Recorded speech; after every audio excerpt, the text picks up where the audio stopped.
Start a podcast, they said. It'll be fun, they said.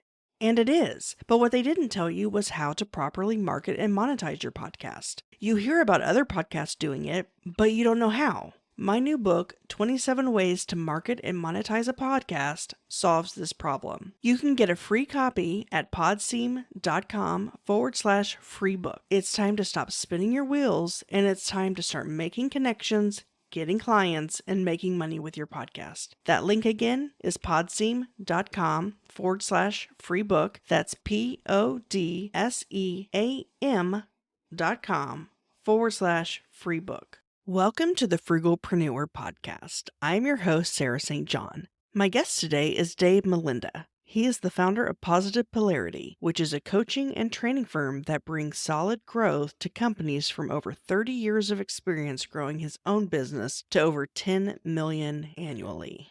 After I sold my last business, I wanted to take those principles that I learned and help other businesses, some of the same struggles that I had.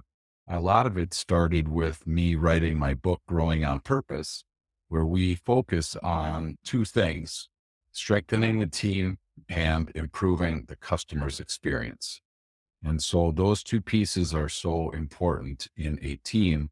That's what I wrote the book about. And that's what my coaching practice focuses on: improving the customer's experience and strengthening the team.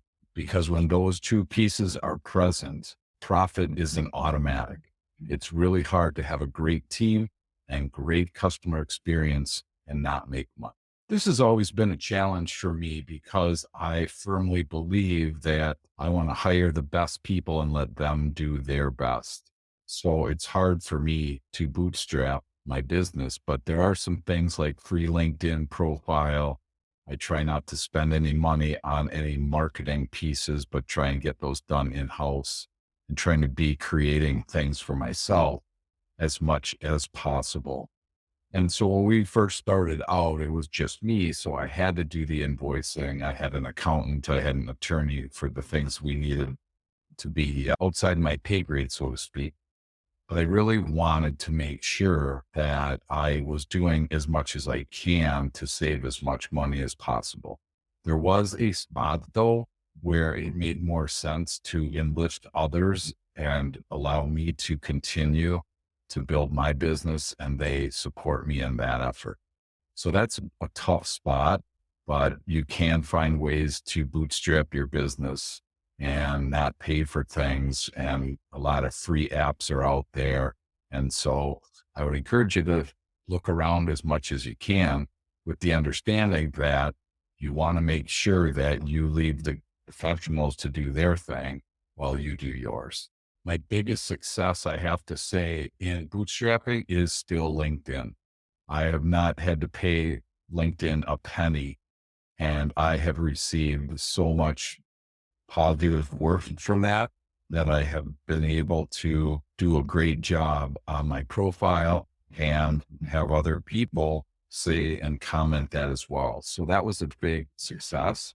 My failure is trying to invest in time and energy in an app, and then it charges you a ton of money on the back end. So bootstrapping sounds great at the beginning, but as long as you can see the long term on it, it's okay. I couldn't. I made a mistake of thinking it was once free, always free is not always the way that these apps run. So those were my two biggest success and my biggest failure. The best tip that I have is to ask other people and write down the notes that they give you, because I've asked people what is a good free app for this, what's a good free app for that, and gotten really some pretty cool pieces of information over time. So my suggestion to find ways to bootstrap your business is to ask others rather than try and do that arduous work yourselves.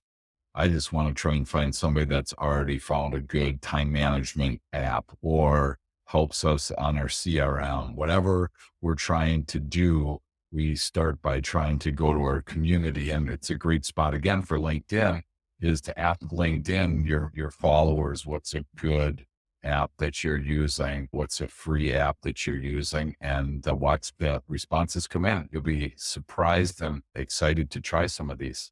My thought here as we start to land today is to consider your customer and what it is that they see when you're trying to be frugal. I love frugality. I think it's a great use of your time, provided that it doesn't jeopardize your customer's experience.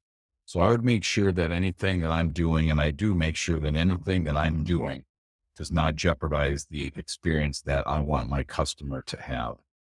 So as I indicated before, I wrote a book called Growing on Purpose. So I'd be happy to give away 5 copies to the first 5 people in your audience today. And so feel free to email your address in to this show and they will make sure and get that. We can't use PO boxes, but we'll be honored to send you a book. Enjoy. I agree a lot with what Dave had to say there, especially in terms of free apps, which I use all the time. To get the book that he's referring to, you can email me at sarah@podseam.com. That's SARAH at PODSEAM.com. And the first 5 people to email me their address, I will forward that on to Dave, and he will get that book mailed out to you. Start a podcast, they said. It'll be fun, they said.